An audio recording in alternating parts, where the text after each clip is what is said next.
ਸਤਿ ਸ਼੍ਰੀ ਅਕਾਲ ਜੀ। ਮੈਂ ਹਾਂ ਨਵਰੀਤ ਸਿਵੀਆ। ਤੁਸੀਂ ਜੁੜੇ ਹੋਏ ਹੋ ਅੱਖਰ ਦੇ ਨਾਲ। ਦਿੱਲੀ ਦੇ ਵਿੱਚ ਪੰਜਾਬ ਪੂਰੀ ਤਰ੍ਹਾਂ ਆ ਕੇ ਬੈਠਾ ਹੈ, ਦੂਜੀਆਂ ਸਟੇਟਾਂ ਵੀ ਨਾਲ ਆ ਗਈਆਂ।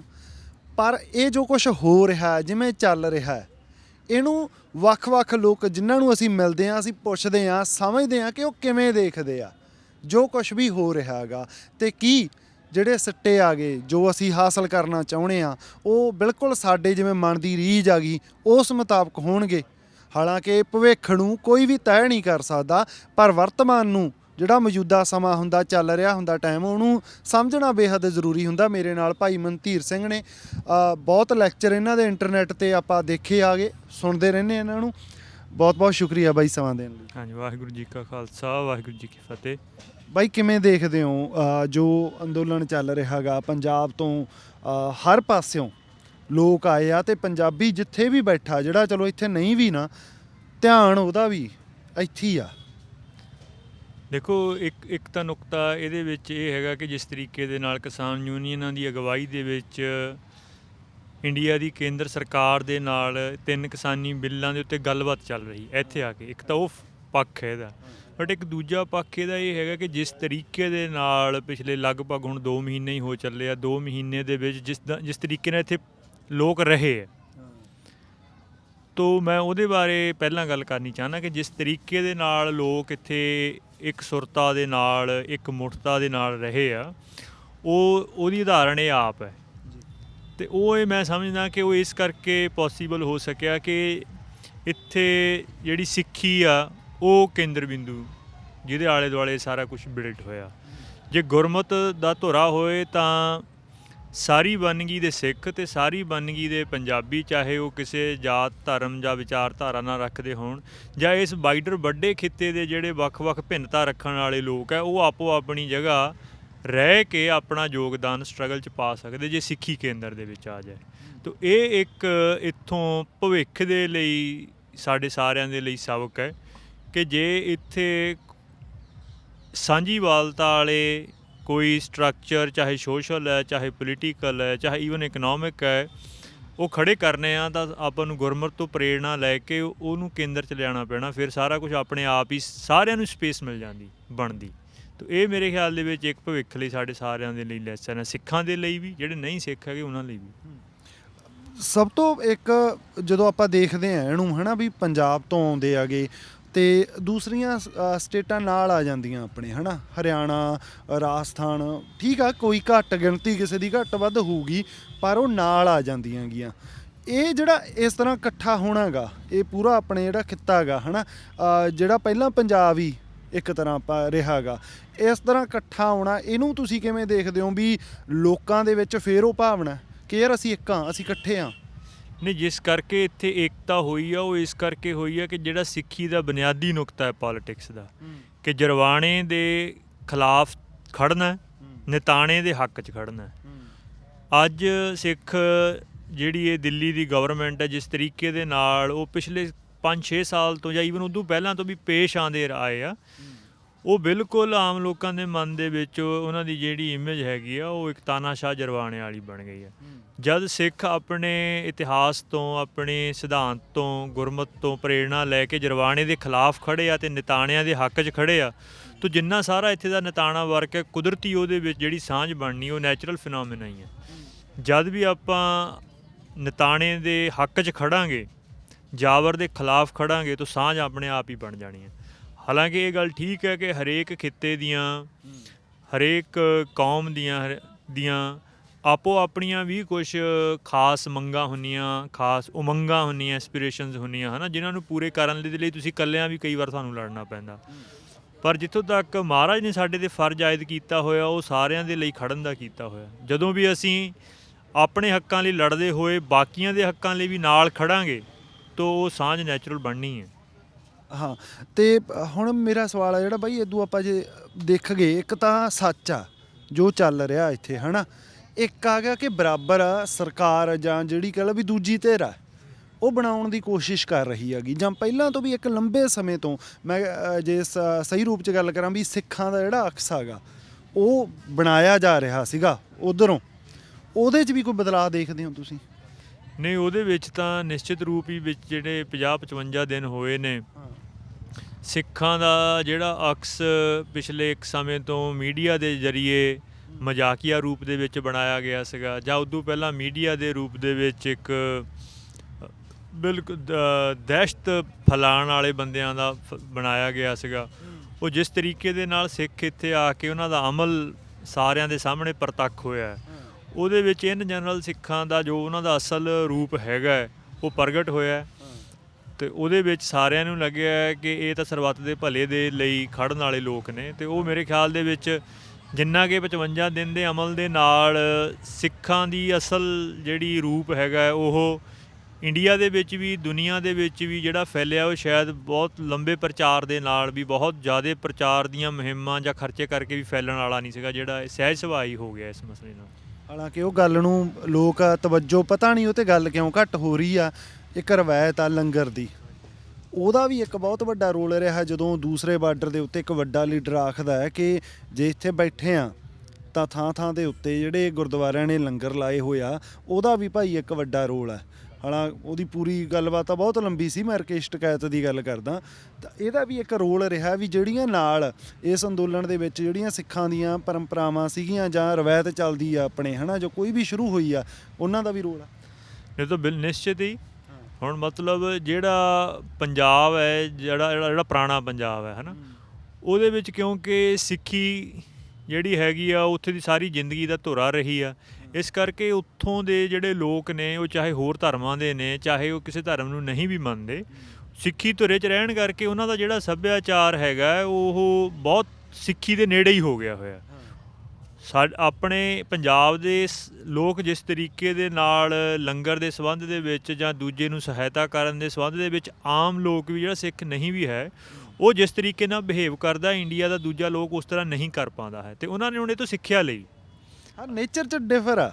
ਜਿਹੜੇ ਪੰਜਾਬ ਦੇ ਵਿੱਚ ਦੂਜੇ ਧਰਮ ਵਾਲੇ ਵੀ ਆ, ਹੈ ਨਾ, ਲੋਕ ਜਿਹੜੇ ਉਹ ਜਿਵੇਂ ਸੋਚਦੇ ਆ ਇਹਨਾਂ ਚੀਜ਼ਾਂ ਬਾਰੇ, ਬਾਕੀਆਂ ਦੇ ਨਾਲ ਉਹ ਫਰਕ ਆ। ਅਤੇ ਇਹਦੇ 'ਚ ਤੁਹਾਨੂੰ ਲੱਗਦਾ ਵੀ ਪੂਰੇ ਇੰਡੀਆ ਦੇ ਉੱਤੇ, ਹਾਲਾਂਕਿ ਤੁਸੀਂ ਕਹਿ ਤਾਂ ਦਿੱਤਾ, ਪਰ ਜੇ ਆਪਾਂ ਥੋੜ੍ਹਾ ਜਿਹਾ ਹੋਰ ਜਾਗੇ, ਬਾਕੀ ਲੋਕ ਵੀ ਸਮਝਣ, ਜਿਵੇਂ ਹਰਿਆਣੇ 'ਚ ਰਹਿਣ ਵਾਲੇ ਜਿਹੜੇ ਲੋਕ ਆ, ਉਹ ਵੀ ਉਹ ਭਾਵਨਾ ਨੂੰ ਮਹਿਸੂਸ ਕਰਨਗੇ। ਨਹੀਂ, ਕਰ ਹੀ ਰਹੇ ਨੇ। ਜਿਹੜਾ ਹਰਿਆਣੇ ਦਾ ਆਹ ਹਿੱਸਾ ਹੈ, ਇਹ ਹਿਸਟੋਰੀਕਲੀ ਬਹੁਤਾ ਪੰਜਾਬ ਨਾਲ ਸੰਬੰਧਿਤ ਨਹੀਂ ਰਿਹਾ ਸੀਗਾ, ਹੈ ਨਾ। ਪੰਜਾਬ ਦਾ ਜਿਹੜਾ ਪੰਜਾਬੀ ਬੋਲਦੇ ਇਲਾਕੇ, ਉਹਦਾ ਕਰਨਾਲ ਜਾਂ ਉਦੋਂ ਪਰੇ ਰਹੇ ਸੀਗੇ, ਈਵਨ ਸਿੱਖ ਸਟੇਟਸ ਵੀ ਉਦੋਂ ਪਰੇ ਰਹੀਆਂ ਸੀਗੀਆਂ। ਇੱਥੇ ਨਾ ਬਹੁਤ ਘੱਟ ਸੰਬੰਧ ਰਿਹਾ ਹੈ ਸਿੱਖਾਂ ਦੇ ਨਾਲ, ਪਹਿਲਾਂ ਰਿਹਾ ਗੁਰੂ ਪਾਤਸ਼ਾਹ ਦੇ ਵਕਤ, ਬਾਅਦ ਦੇ ਮਿਸਲ ਪੀਰੀਅਡ ਤੋਂ ਬਾਅਦ ਘੱਟ ਰਿਹਾ। ਉੱਥੋਂ ਦੇ ਲੋਕ ਵੀ ਹੁਣ ਇਸ ਸਿੱਖਾਂ ਤੋਂ ਇੰਸਪਾਇਰ ਹੋ ਕੇ ਜਾਂ ਪੰਜਾਬ ਦੇ ਸਮੁੱਚੇ ਲੋਕਾਂ ਤੋਂ ਇੰਸਪਾਇਰ ਹੋ ਕੇ, ਉਹਨਾਂ ਨੇ ਹੁਣ ਮਤਲਬ ਲੰਗਰ ਲਾਉਣ 'ਚ, ਸਬਜ਼ੀ ਵਰਤਾਉਣ, ਦੁੱਧ ਵਰਤਾਉਣ ਦੇ ਵਿੱਚ ਇੰਸਪਾਇਰ ਹੋ ਕੇ ਬਹੁਤ ਵੱਡੀ ਭੂਮਿਕਾ ਨਿਭਾਈ ਹੈ। ਇੱਕ ਤਾਂ ਇਹ ਆ ਕਿ ਬਿੱਲ ਰੱਦ ਹੋਣੇ ਚਾਹੀਦੇ ਆ, ਪਰ ਕੁਛ ਜਿਹੜੇ ਲੋਕ ਆ ਉਹ ਵੀ ਕਹਿ ਰਹੇ ਆ ਕਿ ਠੀਕ ਆ, ਇੱਕ ਬਿੱਲ ਰੱਦ ਹੋਣ ਦੀ ਵੀ ਗੱਲ ਠੀਕ ਆ, ਪਰ ਸਾਡੇ ਕੋਲੇ ਆਉਣ ਵਾਲੇ ਸਮੇਂ ਦੇ ਲਈ ਕੁਛ ਹੋਣਾ ਚਾਹੀਦਾ ਕਿ ਯਾਰ ਹੋਵੇ ਕੀ, ਕਿਵੇਂ ਤੁਹਾਡੀ ਨਜ਼ਰ 'ਚੋਂ ਕਿਹੋ ਜਿਹਾ ਹੋਣਾ ਚਾਹੀਦਾ, ਚਾਹੇ ਉਹ ਬਿੱਲ ਕਹਿ ਲਗੇ ਜਾਂ ਕੋਈ ਇਹੋ ਜਿਹਾ ਕੋਈ ਸਿਸਟਮ ਕਹਿ ਲਗੇ, ਹੈ ਨਾ, ਵੀ ਕੀ ਪ੍ਰਬੰਧ ਹੋਣਾ ਚਾਹੀਦਾ। ਦੇਖੋ, ਇਹ ਜਿਹੜੇ ਬਿੱਲ ਹੈ ਇਹ ਤਾਂ ਇੱਕ ਹਾਲਾਤ ਦੀ ਉਪਜ ਹੈ, ਇਹ ਆਪਣੇ ਆਪ ਦੇ ਵਿੱਚ ਤਾਂ ਕੋਈ ਵੱਡੀ ਚੀਜ਼ ਨਹੀਂ ਹੈ ਨਾ। ਉਹ ਜਿਹੜਾ ਹਾਲਾਤ ਹੈ ਜਿਹਦੇ ਕਰਕੇ ਇਹ ਬਿੱਲ ਉਪਜੇ ਆ, ਉਹ ਹਾਲਾਤ ਤਾਂ ਜਿਹੜੀ ਇੰਡੀਅਨ ਗਵਰਨਮੈਂਟ ਦੀ ਸੈਂਟਰਲਾਈਜੇਸ਼ਨ ਦੀ ਪਾਲਿਸੀ ਉਹ ਆ। ਉਹ 47 ਤੋਂ ਬਾਅਦ ਹੀ ਲਗਾਤਾਰ ਹੀ, ਜਿਹੜਾ ਅੰਗਰੇਜ਼ਾਂ ਦੇ ਵੇਲੇ ਤਾਂ ਸਿਰਫ ਬਿਊਰੋਕਰੇਸੀ ਸੀਗੀ ਨਾ ਜਿਹੜੀ ਸੈਂਟਰਲਾਈਜੇਸ਼ਨ ਨੂੰ ਪੱਕੇ ਪੈਰੀਂ ਕਰਦੀ ਸੀਗੀ, ਉਦੋਂ ਬਾਅਦ ਉਸ ਵੇਲੇ ਅਜੇ ਜਿਹੜੇ ਕਿਉਂਕਿ ਰਾਜੇ ਸੀਗੇ, ਦੇਸੀ ਰਿਆਸਤਾਂ ਸੀਗੀਆਂ, ਉਹਦੇ ਕਰਕੇ ਪੋਲੀਟੀਕਲ ਸਟਰਕਚਰ ਕਾਫੀ ਡੀਸੈਂਟਰਲਾਈਜ਼ ਸੀਗਾ। ਬਟ ਜਦੋਂ ਤੋਂ ਸੱਤਾ ਦਾ ਤਬਾਦਲਾ ਹੋਇਆ, ਉਦੋਂ ਬਾਅਦ ਲਗਾਤਾਰ ਆਏ ਦਿਨ ਮਤਲਬ ਜਿਹੜੀਆਂ ਸੂਬਿਆਂ ਦੇ ਕੋਲ ਜਾਂ ਵੱਖ-ਵੱਖ ਖਿੱਤਿਆਂ ਦੇ ਕੋਲ ਪੋਲੀਟੀਕਲ ਤਾਕਤਾਂ ਸੀਗੀਆਂ, ਉਹਦੀ ਵੀ ਲਗਾਤਾਰ ਸੈਂਟਰਲਾਈਜੇਸ਼ਨ ਚੱਲ ਰਹੀ ਆ। ਅਤੇ ਉਹ ਐਮਰਜੈਂਸੀ ਵੇਲੇ ਜ਼ਿਆਦਾ ਵੱਧ ਗਈ ਸੀਗੀ, ਅਤੇ ਹੁਣ ਜਦੋਂ ਦੀ BJP ਗਵਰਨਮੈਂਟ ਆਈ ਆ, ਉਹਨੇ ਬਿਲਕੁਲ ਅਗਲੇ ਨਵੇਂ ਦੌਰ ਦੇ ਵਿੱਚ ਸੈਂਟਰਲਾਈਜੇਸ਼ਨ ਲੈ ਆਂਦੀ ਆ। ਈਵਨ ਸੈਂਟਰਲਾਈਜੇਸ਼ਨ ਦੀ ਵੀ ਹੁਣ ਪਰਸਨਲਾਈਜੇਸ਼ਨ ਹੋ ਰਹੀ ਆ। ਵੀ ਪਹਿਲਾਂ ਤਾਂ ਇਹ ਸੀਗਾ ਨਾ ਵੀ ਸੈਂਟਰ ਸਰਕਾਰ ਦੇ ਕੋਲ ਤਾਕਤਾਂ ਆ ਰਹੀਆਂ ਸੀਗੀਆਂ, ਹੁਣ ਸੈਂਟਰ ਸਰਕਾਰ ਦੇ ਵਿੱਚ ਵੀ ਕੁਛ 1-2-4 ਬੰਦਿਆਂ ਕੋਲ ਹੀ ਸੈਂਟਰਲਾਈਜ਼ ਹੋ ਰਹੀਆਂ ਤਾਕਤਾਂ।